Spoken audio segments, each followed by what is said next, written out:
Hello friends, मैं हूं आपका होस्ट और दोस्त अभिनव जैन। स्वागत करता हूं आपका अपने यूट्यूब चैनल ट्रू इंजीनियर्स पर।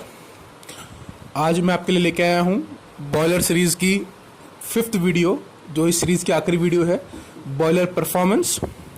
पिछली 4 वीडियो में हमने बॉयलर से संबंधित बॉयलर का सिलेक्शन, उसके types, fire tube and water tube boilers, boiler mountings और बॉयलर एसेसरीज के बारे में जाना। आज 5th वीडियो में हम जानेंगे बॉयलर की परफॉर्मेंस के बारे में, कौन कौन से फैक्टर्स बॉयलर की परफॉर्मेंस डिटरमाइन करते हैं, बॉयलर की एफिशिएंसी क्या होती है, इकोनोमाइजर एफिशिएंसी क्या होती है, इन सब चीज़ों के बारे में हम आज जानेंगे। तो वीडियो शुरू करने से पहले आप अगर मेरे चैनल पर नए हैं तो चैनल को सब्सक्राइब जरूर करें और बेल आइकन जरूर दबाएं, जिससे आने वाले सभी वीडियोज़ की नोटिफिकेशन आपको मिलते रहें। साथ ही वीडियो पसंद है तो वीडियो को लाइक करें, कमेंट करें और शेयर जरूर करें, जिससे वीडियो का बेनिफिट आपके दोस्तों को भी मिल सके। तो चलिए शुरू करते हैं बॉयलर परफॉर्मेंस। तो सबसे पहले जानते हैं बॉयलर का पर्पस क्या होता है। The purpose of the boiler is to generate steam at predetermined temperature and pressure by using heat produce by combustion of fuel. तो हम जानते हैं कि बॉयलर का मेन पर्पस जो होता है वो एक पूर्व निर्धारित टेम्परेचर और प्रेशर पर स्टीम को प्रोड्यूस करना होता है। जो बॉयलर की स्टीम रेजिंग कैपेसिटी या इवापोरेशन कैपेसिटी होती है वो 2 फैक्टर्स पर डिपेंड करती है। ग्रेट एरिया बेसिकली डिटरमाइन करता है कि बॉयलर हमारा कितना फ्यूल हैंडल कर सकता है, और दूसरा होता है heating surface, the quantity of heat the boiler can absorb, boiler कितनी हीट को एब्जॉर्ब कर सकता है। अगर जो इवापोरेशन कैपेसिटी होती है उसको हम kg per hour metre square of heating surface या kg per kg of fuel burned, in 2 terms में रिप्रेजेंट करते हैं। अगर हम इन दोनों को कांस्टेंट रखें, ग्रेट एरिया को कांस्टेंट रखें और हीटिंग सरफेस को भी कांस्टेंट रखें, तो जो बॉयलर का जो इवेपोरेशन एफिशिएंसी होती है, जो amount of boiler which can evaporate, वो 3 फैक्टर्स पर डिपेंड करता है। वो होता है temperature and pressure of boiler, quality of steam being raised, यानी कि हम वेट स्टीम प्रोड्यूस कर रहे हैं, ड्राई स्टीम प्रोड्यूस कर रहे हैं या सुपर हीटेड स्टीम प्रोड्यूस कर रहे हैं, और टेम्परेचर ऑफ फीड वाटर की, जो हमारा फीड वाटर है उसका टेम्परेचर कितना है। अगर हमें रियलिस्टिक कंपैरिजंस ड्राइव करने हैं इवेपोरेशन कैपेसिटी को, बॉयलर की इवेपोरेशन कैपेसिटी के लिए, तो हमें कुछ निर्धारित फीड कंडीशंस पे वाटर को इवेपोरेट करना चाहिए। एक तो सबसे पहले जो फीड वाटर है वो 100 डिग्री सेल्सियस पर बॉयलर में जाए। दूसरा, इसी टेम्परेचर पर वाटर का इवेपोरेशन हो, यानी कि सिर्फ लेटेंट हीट में चेंज आए, सेंसिबल हीट में कोई चेंज ना आए। अब फर्क समझ लीजिए क्या होता है दोनों में। जो टोटल हीट होती है वो 2 चीजों का कॉम्बिनेशन होती है, सेंसिबल हीट और एक लेटेंट हीट। सेंसिबल हीट वो हीट होती है जिससे टेम्परेचर बढ़ता है। अगर आप सपोज करो पानी को गर्म कर रहे हैं, पानी आपका रूम टेम्परेचर पर है, तो शुरू में क्या होगा, वो रूम टेम्परेचर उसका आप गर्म करना शुरू करेंगे तो टेम्परेचर बढ़ना शुरू होगा, तो उसे कहते हैं सेंसिबल हीट। और जैसे ही उसका फेज चेंज होना शुरू होगा, यानी कि वाटर वेपर में या स्टीम में कन्वर्ट होना शुरू होगा, तो आती है latent heat. Sensible heat temperature बढ़ाती है, लेटेंट हीट फेज चेंज करने में काम आती है। यानी कि पहली कंडीशन क्या थी कि जो फीड वाटर दे रहे हैं वो 100 डिग्री सेल्सियस पर हो, दूसरा इवेपोरेशन जो वाटर का वो इसी टेम्परेचर पर हो, यानी कि सिर्फ लेटेंट हीट हो, सेंसिबल हीट ना हो, और दूसरा जो स्टीम प्रोड्यूस हो रही है वो ड्राई और सैचुरेटेड हो। जब वाटर इन कंडीशंस में इवेपोरेट होता है तो वो पर केजी के लिए 2 to 56 किलोजूल एनर्जी लेता है, और ये स्टीम की लेटेंट हीट के बराबर होता है एट 100 डिग्री सेल्सियस एट 1 बार। तो 100 डिग्री सेल्सियस और 1 बार प्रेशर पर यह लेटेंट हीट ऑफ स्टीम के बराबर होता है। और इस कंडीशन में जो इवेपोरेशन हमें ऑब्टेन होता है उसे हम कहते हैं इक्विवेलेंट इवेपोरेशन। ये बहुत इंपॉर्टेंट टर्म है इंटरव्यू पर्पस से हिसाब से भी। इक्विवेलेंट इवेपोरेशन क्या होता है, तो जो कंडीशन में मेंशन करी है कि फीड हमारी 100 डिग्री सेल्सियस पर हो, स्टीम भी इसी टेम्परेचर जनरेट हो, और स्टीम जो प्रोड्यूस हो ड्राई और सैचुरेटेड हो, तो इन कंडीशन पे जो इवेपोरेशन होगा उसे हम कहते हैं इक्विवेलेंट इवेपोरेशन। बॉयलर की एफिशिएंसी क्या होती है? बॉयलर की एफिशिएंसी जो होती है वो energy supply to the boiler and energy output received from the boiler, इसका रेशियो होती है। जनरली परसेंटेज में इसको रिप्रेजेंट करते हैं। तो बॉयलर एफिशिएंसी जो होती है eta, that is heat output divide by heat input into 100, और heat in steam output kilo calories या किलो जूल में भी हो सकती है, divide by heat in fuel input kilo calories या किलो जूल में इनटू 100। एक होता है इवेपोरेशन रेशियो, उसका फॉर्मूला होता है quantity of steam generation divide by quantity of fuel consumption. ये फॉर्मूलेज हैं, इनको ध्यान रखिएगा। ये तो हमने सिर्फ पढ़ ली एक एफिशिएंसी क्या होती है। कई बार कैलकुलेट करने को पूछ जाती है, कैलकुलेट करने के लिए फॉर्मूला क्या है बॉयलर एफिशिएंसी का, eta is equal to Q into H minus H into 100 divide by Q into G C V. Q क्या है, capital Q quantity of steam generated per hour, small q quantity of fuel used per hour, G C V is gross calorific value या higher calorific value of fuel, H is enthalpy of steam and small h is enthalpy of feed water. ये ध्यान रखिएगा, आप अगर सब कुछ calories में ले रहे हैं तो सब कुछ कैलोरीज में लें या किलो कैलोरीज में लें, और जूल में ले रहे हैं तो सारे यूनिट्स आपके किलो जूल में आएंगे। जो ओवरऑल एफिशिएंसी होती है उसको देख लेते हैं। अगर बॉयलर को हम इकोनोमाइजर और एक सुपर हीटर के साथ लगाते हैं उसमें, तो जो एफिशिएंसी आएगी उसे हम ओवरऑल एफिशिएंसी कहते हैं। जो इकोनोमाइजर की एफिशिएंसी होती है वो होती है heat absorb by feed water economiser, कि जो फीड वाटर है इकोनोमाइजर में उसने कितनी हीट ली, और डिवाइड बाय कि जो फ्लू गैसेस एंटर कर रहे हैं इकोनोमाइजर में उनमें कितना हीट कंटेंट है। यानी कि क्योंकि इकोनोमाइजर आप जानते हैं कि इकोनोमाइजर का फंक्शन हमने बताया था कि जो फीड वाटर जा रहा है उसका टेम्परेचर रेज करना, और वो कैसे होता है, जो फ्लू गैसेस के थ्रू होता है। तो फ्लू गैसेस में जो हीट कंटेंट है और उससे कितना हीट वाटर ने एब्जॉर्ब किया, उसका रेशियो होता है हमारा इकोनोमाइजर एफिशिएंसी।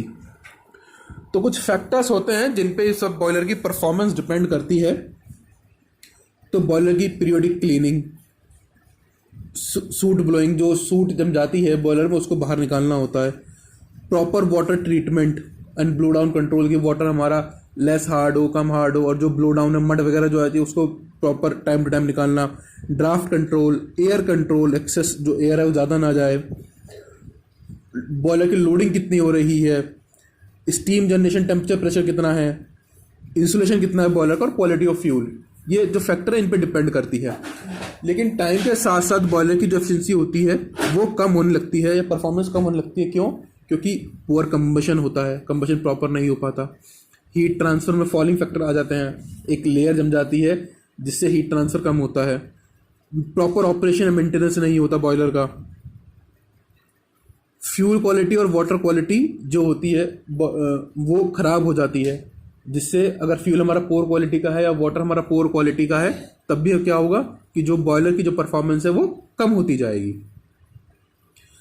एक फैक्टर आता है लॉसेस इन बॉयलर या हीट लॉसेस इन बॉयलर। तो बॉयलर में हीट लॉसेस किस कौन कौन से होते हैं जिस वजह से बॉयलर की एफिशिएंसी कम हो जाती है? तो सबसे पहले आता है अनबर्न्ड कार्बन की वजह से हीट लॉसेस। कंबशन प्रोसेस में अधिकतर जो फ्यूल होता है वो हमारा जल जाता है, लेकिन जो कुछ फ्यूल होता है वो अनबर्न्ड रह जाता है और ये ऐश के साथ डिपॉजिट हो जाता है बॉयलर सरफेस पे। अगर जो हम फ्यूल दे रहे हैं फर्नेस में उसके पार्टिकल्स बड़े हैं तो क्या होगा, जो सरफेस एरिया कांटेक्ट एयर और फ्यूल का होगा वो कम हो जाएगा। इसीलिए फ्यूल को, अगर हमारा पाउडर्ड फ्यूल होगा या छोटे पार्टिकल्स होंगे फ्यूल के, तो कंबशन प्रोसेस ज़्यादा होगी। अगर बड़े पार्टिकल्स होंगे तो कंबशन प्रोसेस कम होगी, जिससे हमारा अनबर्न्ड कार्बन ज़्यादा रह जाएगा या अनबर्न्ड फ्यूल ज़्यादा रह जाएगा। इससे क्या होगा, फ्यूल के लॉस होंगे और हीट जनरेशन कम होगा। दूसरा आता है फ्लू गैसेस के लॉसेस, ड्राई फ्लू गैसेस के लॉसेस। ये सबसे बड़े लॉस होते हैं जिनमें हीट लॉस सबसे बड़ा होता है। अगर फ्लू गैसेस बॉयलर से निकल के जा रही हैं वो हाई टेम्परेचर पर है और अगर उनको हम ऐसे ही जाने दें या उनको किसी काम में ना लें तो बॉयलर की एफिशिएंसी बहुत कम हो जाती है। क्यों? क्योंकि ये जो फ्लू गैसेस जाती हैं इसमें हीट हमारी वेस्ट हो जाती है। इसी हीट को हम यूज़ करते हैं इकोनोमाइज़र में, तो इसलिए हम क्या करते हैं, इसको यूज़ करते हैं। फिर तीसरा होता है heat losses due to moisture in fuel. अगर फ्यूल में हमारा मॉइस्चर है तो काफ़ी एनर्जी तो पहले हमारी फर्नेस में उस फ्यूल से मॉइस्चर को इवेपोरेट करने में निकल जाएगी, तो इसलिए हमारे क्या होंगे, हमें ज़्यादा हीट देनी पड़ेगी फ्यूल को बर्न कराने के लिए। तो उससे क्या होंगे, ये एनर्जी के लॉसेस होंगे। Heat losses due to radiation and convection. इन लॉसेस को हम मेज़र नहीं कर सकते, लेकिन जैसे जैसे बॉयलर का सरफेस टेम्परेचर इंक्रीज करता है तो ये लॉसेस हमारे इंक्रीज होते जाते हैं। Heat loss due to sensible heat in bottom ash, जो बॉटम में ऐश जमा हो जाती है उसमें सेंसिबल हीट होती है। जो बॉयलर के सरफेस पे नीचे हीट ऐश जमा होती है वो जनरली हाई टेम्परेचर पर होती है। इस हीट का हम कोई यूज़ नहीं कर पाते, जिस वजह से हमारे हीट लॉसेस होते हैं। और ब्लो डाउन लॉसेस, इम्प्योरिटीज़ का जो ब्लो डाउन होता है, मैंने आपको बताया था ब्लो डाउन करना क्यों ज़रूरी होता है, कि जो हमारा सरफेस है, शेल है, उसमें नीचे जो वेस्ट वाटर है या मड वगैरह है और जो इम्प्योरिटीज़ जो हो जाती है शेल, उनको समय समय पर निकालना होता है। इसी बीच में जब ये इकट्ठी होती रहती है तो ये हीट को एब्जॉर्ब करती है, लेकिन इस हीट का हम यूज़ नहीं कर पाते। तो इस वजह से क्या होता है, ये हीट जो होती है वो हमारी वेस्ट हो जाती है जब हम ब्लो डाउन करते हैं। एक टिपिकल एनर्जी डायग्राम के हिसाब से देखते हैं हम कि कौन कौन से कितने लॉसेस कितने कितने हमारे वे लेते हैं। देखिए, बॉयलर में हमारी फ्यूल गया, एनर्जी इनपुट 100% गई। देखो, ये ग्रीन एरो से दिखा रखा है हमने। ऑरेंज एरो से देखते हैं कि सबसे पहले फ्लू गैसेस में हमारी 18 से 20% लॉस हमारा हो गया। मैंने बताया था कि सबसे ज़्यादा जो लॉसेज हैं वो यही होते हैं। Radiation convection heat loss 1 to 4% होता है। ब्लो डाउन में 1 to 3% लॉस हो जाता है। एनर्जी आउटपुट जो हुई वो लगभग 80% हमारा आउटपुट 70 to 80% आया, स्टीम जो आई। इसके बाद जो डिस्ट्रीब्यूशन लॉसेज होते हैं वो 5 से 15% वो हो जाते हैं। तो जो एंड यूज आता है हमारा बॉयलर का वो 56 से 75% आता है स्टीम लोड। इसीलिए जो बॉयलर की जो एफिशिएंसी होती है वो जनरली 60 से 65% के आसपास होती है। तो बॉयलर की एफिशिएंसी कितनी होती है? 60 से 65% के आसपास बॉयलर की एफिशिएंसी होती है। दोस्तों, ये था बेसिकली जो हमने पढ़ा कि बॉयलर की परफॉर्मेंस क्या होती है। आज क्या क्या पढ़ा हमने? तो बॉयलर का पर्पस क्या होता है, इक्विवेलेंट इवेपोरेशन क्या होता है, इवेपोरेशन किन किन फैक्टर से डिपेंड करता है, बॉयलर की एफिशिएंसी क्या होती है, ओवरऑल एफिशिएंसी क्या होती है, बॉयलर की परफॉर्मेंस को कौन कौन से फैक्टर अफेक्ट करते हैं और बॉयलर की परफॉर्मेंस टाइम के साथ क्यों डिक्रीज होनी शुरू हो जाती है, और बॉयलर में कौन कौन से हीट लॉसेस होते हैं। दोस्तों, ये हमारी 5th वीडियो थी बॉयलर सीरीज में। पिछली चारों वीडियोस का लिंक मैं डिस्क्रिप्शन में दे दूंगा। यहाँ पर हमारा जो बॉयलर का सेक्शन था वो हमारा कंप्लीट होता है। हमने बॉयलर के सिलेक्शन पढ़ा, टाइप्स पढ़े बॉयलर के, fire tube water tube boiler पढ़ा, बॉयलर माउंटिंग्स पढ़ी, बॉयलर एसेसरीज पढ़ी, दोनों में डिफरेंस पढ़ा क्या होता है, और आज हमने पढ़ा बॉयलर परफॉर्मेंस के बारे में। आपको कोई डाउट हो तो आप मुझे पूछ भी सकते हैं, कमेंट बॉक्स से कमेंट कर सकते हैं। आप पिछले कमेंट देख भी सकते हैं कि मुझसे जो भी डाउट बच्चों ने पूछे हैं उनका मैंने टाइम टू टाइम उसको सॉल्व किया है। आपको कोई डाउट हो तो मुझे कमेंट जरूर करें। Thank you.